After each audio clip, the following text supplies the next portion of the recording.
কি করছেন আপনি? এটা বলছি আপনার মেয়ে কি পড়তে গেছিল? তো শেষ পর্যন্ত কি পেলেন? হ্যাঁ, বলছি আপনার মেয়ে কখন খবর পেলেন? আমরা কিছু বলছি না, আমরা কিছু বলছি না, আমরা এটাই বলছি, অন্যায় আমরা কিচ্ছু বলছি। আমরা বলছি ধর্ষণ কাণ্ডে যারা জড়িত তাদের শাস্তি। আপনি বলে দিলেন ধর্ষণ নির্যাতনের উপর করেছে মানে নারী নির্যাতন হয়েছে আপনি জানেন? আপনি তো কিছু জানেন না। আমি পরে গেছি যখন ওখানকার লোকের সঙ্গে আমরা কথা লোকের সাথে কথা বলুন, ইনভেস্টিগেশন করবে, এতক্ষণ ধরে ডাক্তার সব পাওয়া দেখলো না জেনে বলে দেন।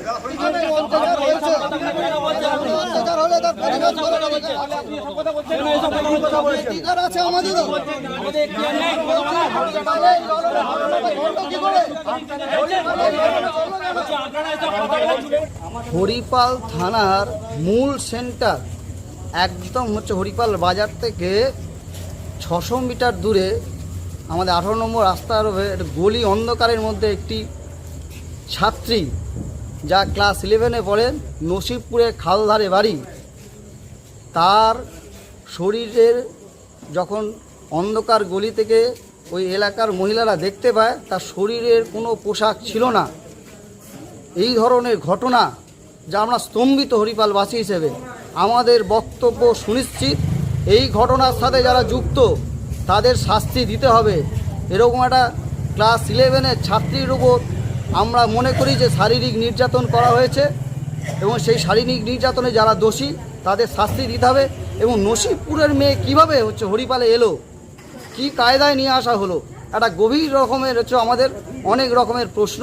আমরা মনে করি প্রশাসনকে এর বিরুদ্ধে কঠোর ব্যবস্থা করতে হবে এবং গোটা রাজ্য জুড়ে যা হচ্ছে তার অংশ হিসাবে হরিপালেও আমরা লক্ষ্য করে দেখলাম এই ঘটনা ঘটল।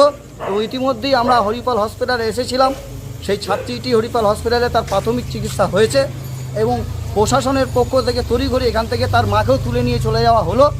আমরা এর বিচার চাই।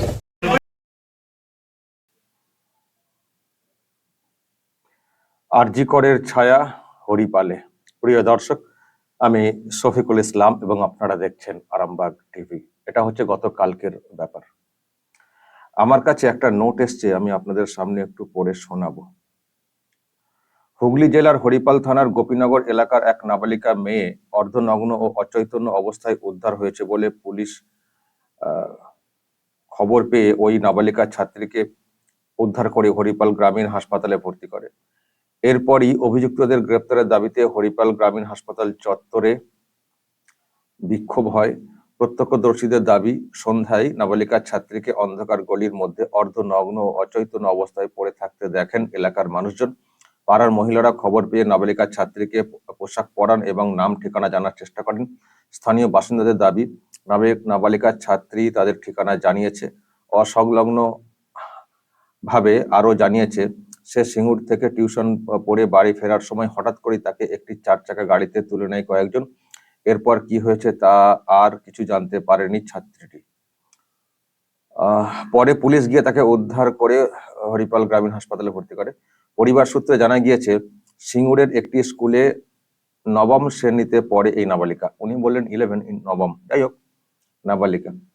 স্কুলের পাশেই এক গৃহ শিক্ষকের কাছে টিউশন পড়তে গিয়েছিল। টিউশন শেষে বাড়ি ফেরার সময় সিঙ্গুর স্টেশনে যায় ট্রেন ধরার জন্য। এরপর আর বাড়ি ফেরেনি বলে দাবি পরিবারের। তারপর থেকেই খোঁজাখুঁজি শুরু করে পরিবারের লোকজন। পরে হরিপাল এলাকা থেকে কেউ বা কারা নাবালিকা ছাত্রীর বাড়িতে ফোন করে ঘটনার কথা জানালে হরিপাল হাসপাতালে যায় পরিবারের লোকজন। হুগলি গ্রামীণ পুলিশ সুপার জানিয়েছেন, ঘটনাটি খতিয়ে দেখা হচ্ছে, দ্রুত অভিযুক্তদের গ্রেপ্তার করা হবে। এই ঘটনার পর প্রশ্ন উঠতে শুরু করেছে রাজ্যের নারী নিরাপত্তা নিয়ে। একদিকে আরজি করের ঘটনায় উত্তাল গোটা রাজ্য, তারপর অতি নক্কারজনক ঘটনায় রূপান্তরিত হতে 9ম শ্রেণীতে পাঠরত ছাত্রছাত্রীরাও যে এই রাজ্যে আর নিরাপদ নয় তা স্পষ্ট হতে শুরু করেছে, যা যথেষ্টই উদ্বেগের। কথা বলার অপেক্ষা রাখে না। আরো কিছু তথ্য এখানে দেখতে দেওয়া হয়েছে। এই প্রসঙ্গে উল্লেখ্য, গতকাল এই রাজ্যের একটি প্রান্তে 4 মাসের এক শিশু কন্যাকে ধর্ষণ করে খুন করা হয়েছে বলে জানা গিয়েছে। শিক্ষক দিবসের রাতে খড়গপুর থেকে আদ্রাগামী এক এক্সপ্রেসের মহিলা কামরায় উঠেছিলেন এক কর্তব্যরত পুলিশ কর্মী। আগেরটা 4 মাস না 4 বছর হবে, একটু দেখে নেবেন। আমি ওটা ভাবছিলাম আর যাই হোক, পরেরটা শুনুন। শিক্ষক দিবসের রাতে খড়গপুর থেকে আদ্রাগামী এক এক্সপ্রেসের মহিলা কামরায় উঠেছিলেন এক কর্তব্যরত পুলিশ কর্মী।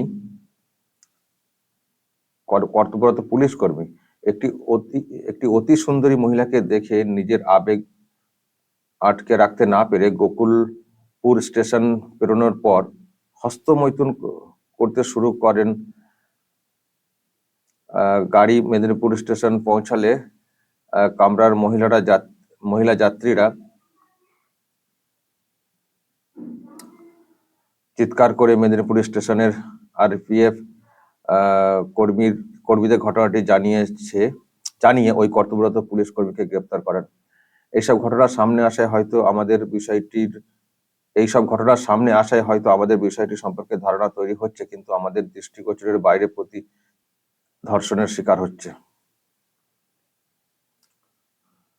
আর প্রশ্ন চিহ্নের সামনে আসছে রাজ্যের মহিলাদের নারী নিরাপত্তা।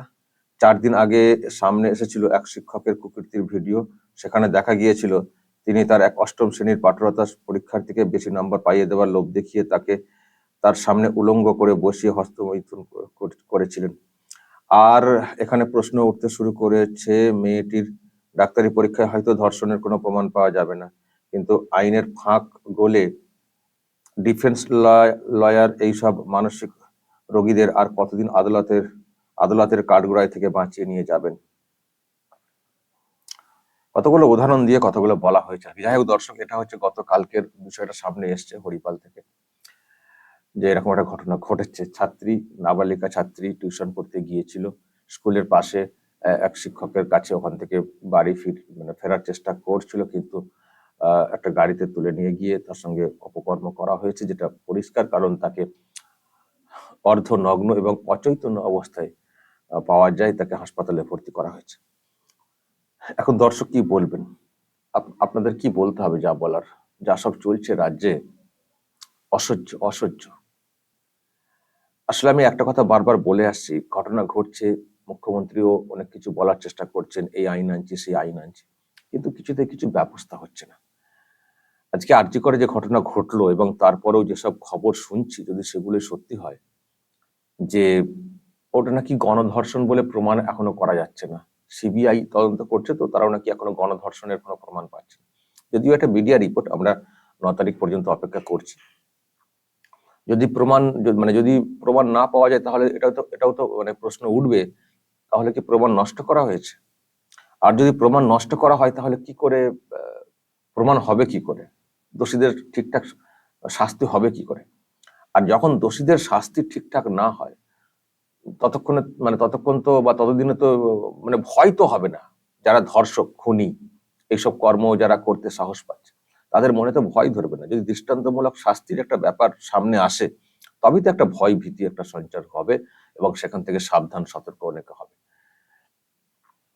তা না হলে কি করে হবে? সুতরাং এই ঘটনা কালকে হরিপালে ঘটেছে, আজকে আবার দেখবেন অন্য জায়গায় ঘটবে, আরো সব খবর আসছে, আমি দেখতে পাচ্ছি প্রত্যেক দিনই প্রায় রাজ্যের বিভিন্ন প্রান্ত থেকে খবর আসছে।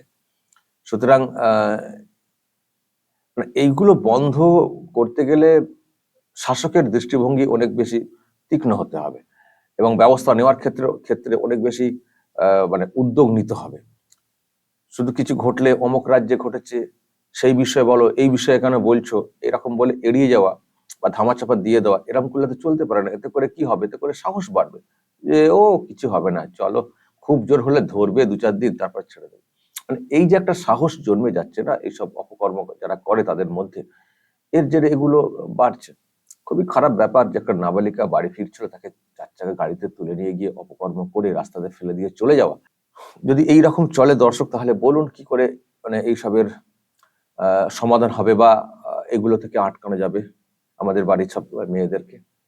খুবই চিন্তার এবং উদ্বেগের বিষয় দর্শক।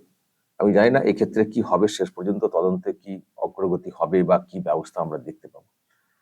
যাই হোক, বলবেন দর্শক যা বলার, যা দেখছেন শুনছেন আশপাশ থেকে, এবং আপনারাও কতটা উদ্বেগে রয়েছেন সেটাও প্রকাশ করবেন। আর এইসব থেকে মুক্তি পাওয়ার উপায়টা কি, এইসব থেকে মুক্তি পাওয়ার উপায়টা কি? যিনি মুখ্যমন্ত্রী আমাদের রাজ্যে, তিনিও তো একজন মহিলা, আর সেই রাজ্যে এত শিকার হতে হবে মহিলাদেরকে। এটা কি হচ্ছে, এটা কি হচ্ছে? দর্শক বলবেন যা বলার কমেন্ট বক্সে, নজর রাখবেন আরামবাগ টিভিতে।